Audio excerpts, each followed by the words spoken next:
Hi everyone, it's Taslim here, and today's video I would like to start off with another story. So a couple weeks ago I was heading to an appointment that technically was not actually that far away, but I knew it would feel far because my leg was feeling really weak and I was off balance, and I knew that I needed extra support. Of course, I could have taken transit or taken a cab, but I wanted to go for the walk. I wanted the fresh air, and I wanted to make a couple of stops along the way. So I hesitated, but I grabbed these trekking poles that I have in my closet that I have to admit that I don't use enough. I was glad I took them with me because I definitely needed the support that day, and it was raining and I just didn't want to slip, and I could feel that the weakness in my leg wasn't letting up for a while.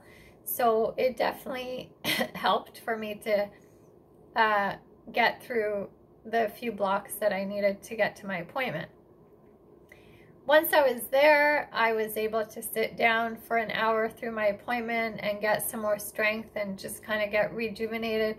And actually to the point that when I left the appointment, I almost forgot the trekking poles because I was feeling so good. I didn't even think that I needed the support. But of course I took them with me, and I was glad that I had them with me through the rainy walk back home.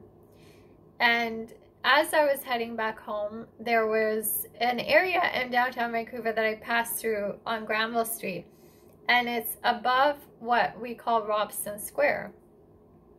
So Robson Square was an area that, we used to always go dancing at, and for quite a few years, and I was free to dance, and I didn't have trekking poles to have to like hang on to or have a crutch with, and I just felt like I could be free with my movement. And I didn't even realize at that time how free I was, because I thought I was a little awkward back then. I didn't think I was like fast enough or as flowy as some of the other girls out there. But here I was just a couple weeks ago, like barely being able to walk a few blocks, and I was like, wow, what has happened? Like, where has the time gone?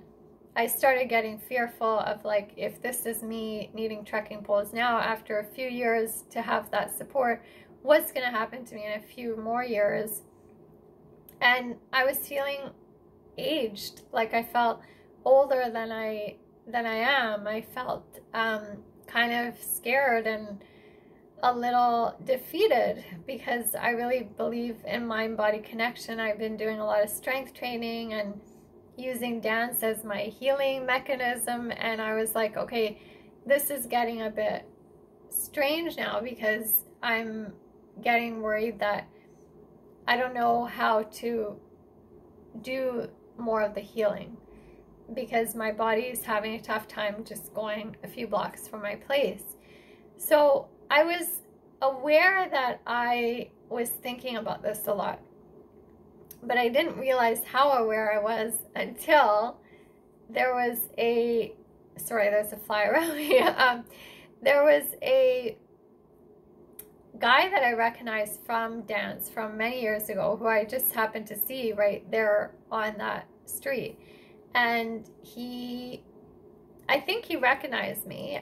And I remember thinking in that moment, like the last time he saw me, I was moving around freely, and all those years that we would bump into each other, like I was hopefully looking like I was having fun and I didn't need any support. And, and here I am with like the trekking poles and kind of feeling like rickety and sort of like off balance. And I realized that I was being awkward within the first few seconds. But luckily I caught myself on it, because then I started just having a normal conversation with him and said hi properly, and just, realized that I was putting this energy that was awkward into the conversation to start with, and how quickly I could actually change that was really great to see. Like, I actually felt better myself the way that I changed it. And as I was walking away, I felt like he was really looking at me and the trekking poles, and I felt a bit saddened again. But as I continued to walk, I was like, let me think about what's really true here.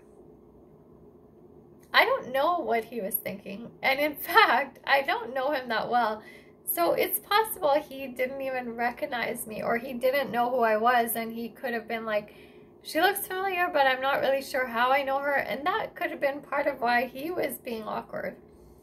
I was wearing glasses, which I didn't used to wear when I was out dancing. My hair is a lot shorter.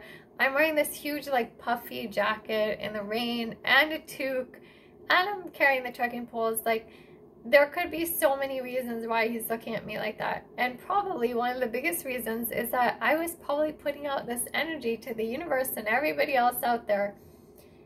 I'm feeling insecure about my trekking poles, so please look at me and make me feel as stupid as I feel to confirm what I'm already feeling. Because that's the power of our thoughts. Like, you know, they say that where you put your focus, your energy goes. And if your energy goes there, a lot of people, without even realizing it, their energy goes towards where you're focusing, and they don't even know why. And so I was like, okay, I need to stop assuming things. And I also need to have a little bit of forgiveness towards myself, and compassion, because I haven't done something wrong. Like, this is something happening to my body and happening to me. So it's okay if someone feels like a little sorry for me, or feels bad or concerned. And it's okay if they react a little like they notice something different. It doesn't mean that I'm a bad person, or that they don't want to hang out with me anymore, or anything like that. So I continued on my walk, but obviously I still had that energy in me of feeling bad for myself and worrying and thinking about dance and how I haven't been able to do it as fully as I would like to, that I haven't been able to now, or I'm not able to now compared to just a few years ago. And the reason I know that that energy was still in me is that within, like, I'm on the street that is my street to go home, and just a few blocks on the corner across the street I see another friend from dance, but this time it's a younger guy who actually was a good, like a closer friend.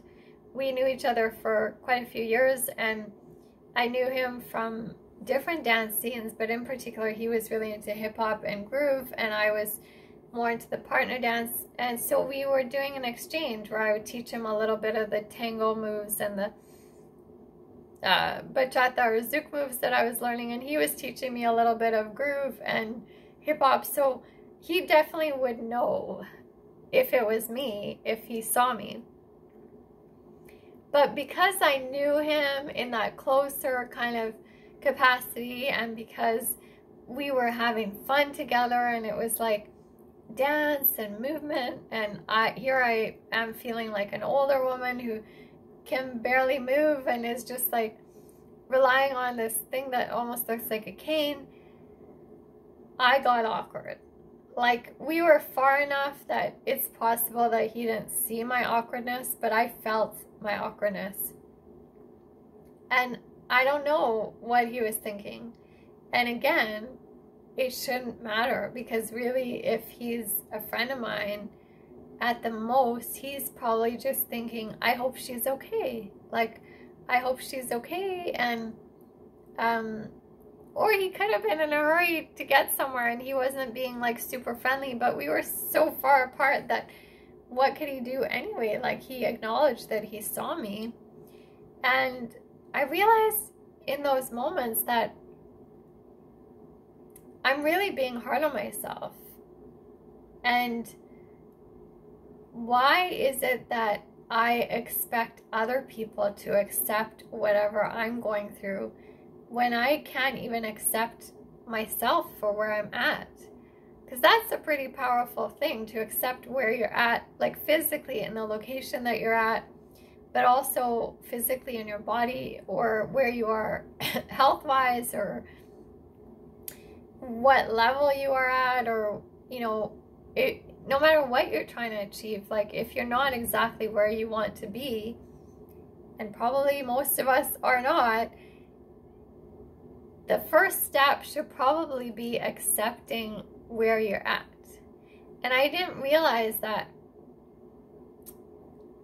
I associated accepting where I'm at a lot with like giving up and just being like, oh, okay, I guess there's nothing better out there for me, or I should stop believing in this mind-body connection, healing stuff, and just give up on me and my body. And the thing is, when I did get home, I was gonna write something to actually do with dance and health and healing in the body. And what it became instead was actually a conversation with me and my body. I was asking, like, why, you know, what is it that my body needs from me to feel whole, to come back together, to come back into balance, to be able to walk without the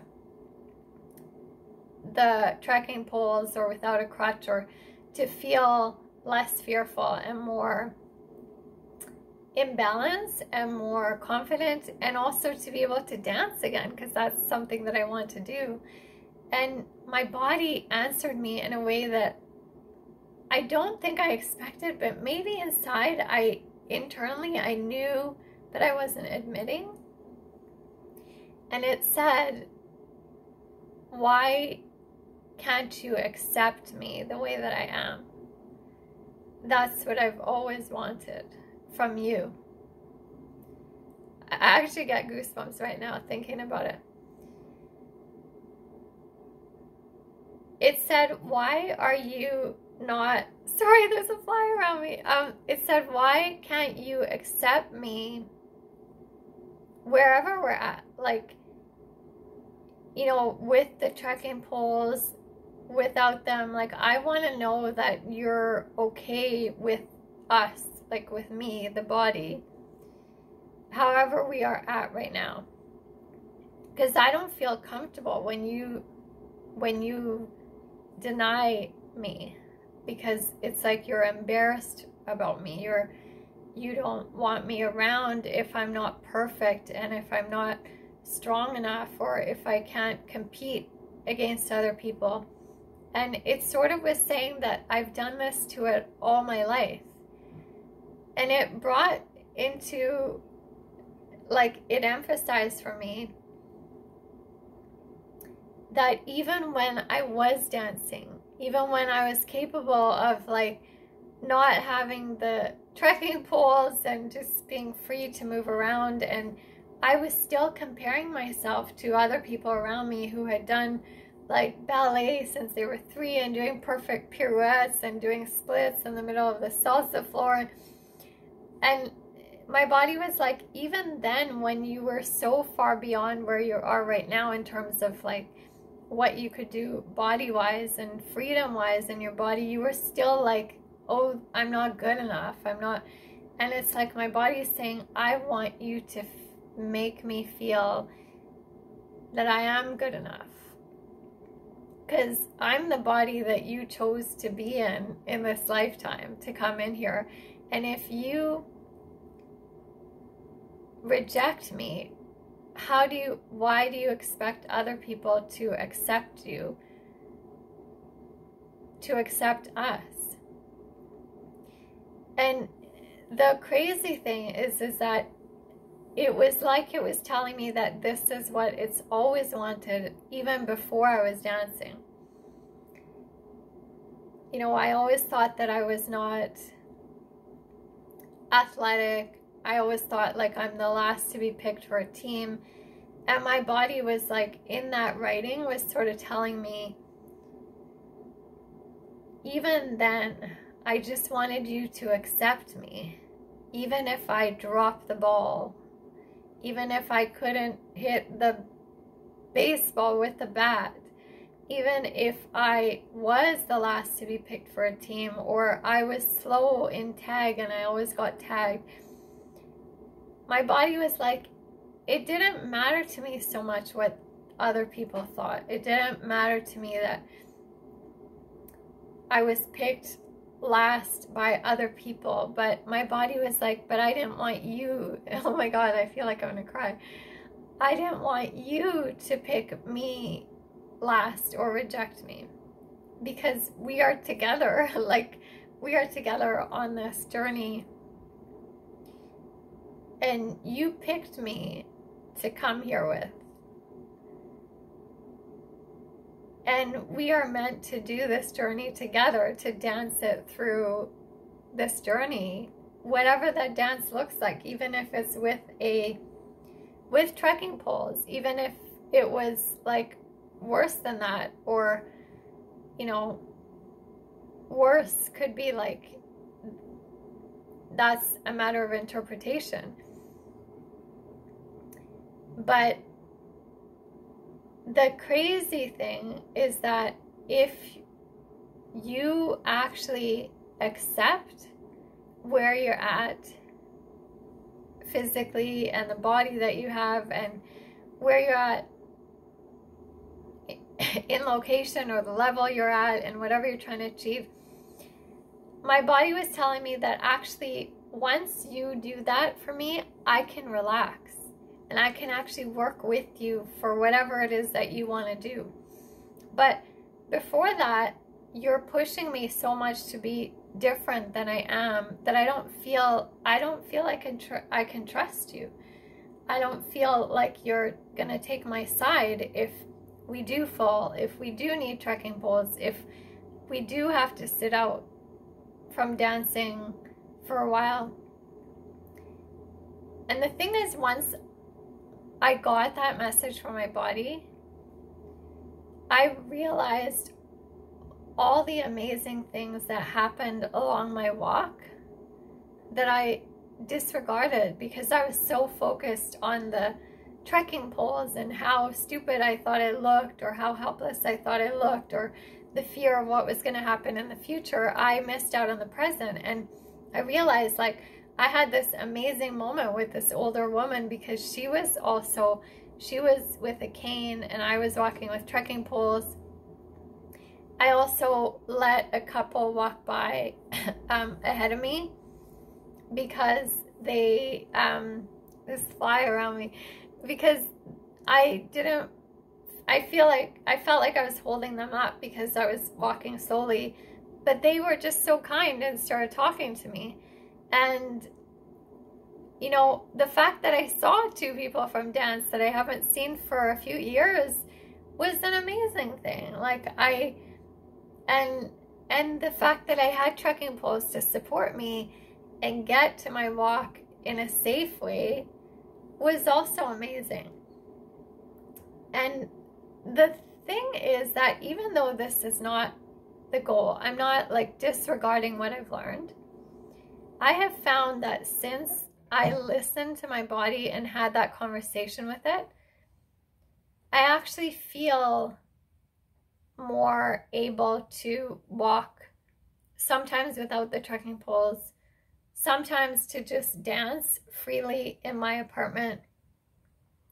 It's like my body is able to trust me again, slowly but surely.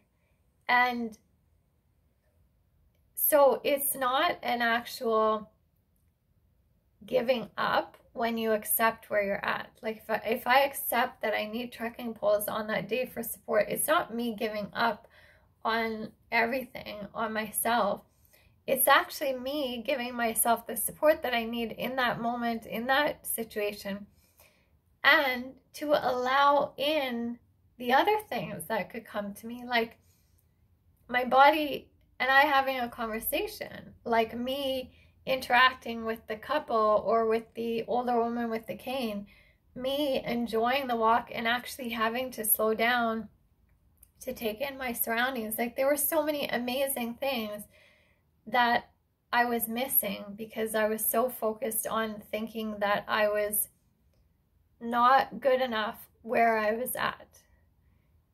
And not only am I great where I'm at, but actually there's probably a purpose to where I'm at that I'm going to miss out on from learning from if I keep trying to like reject that part of me. So I'm here to remind you not to reject where you're at, to accept where you're at. It's not a weakness. It's not a giving up.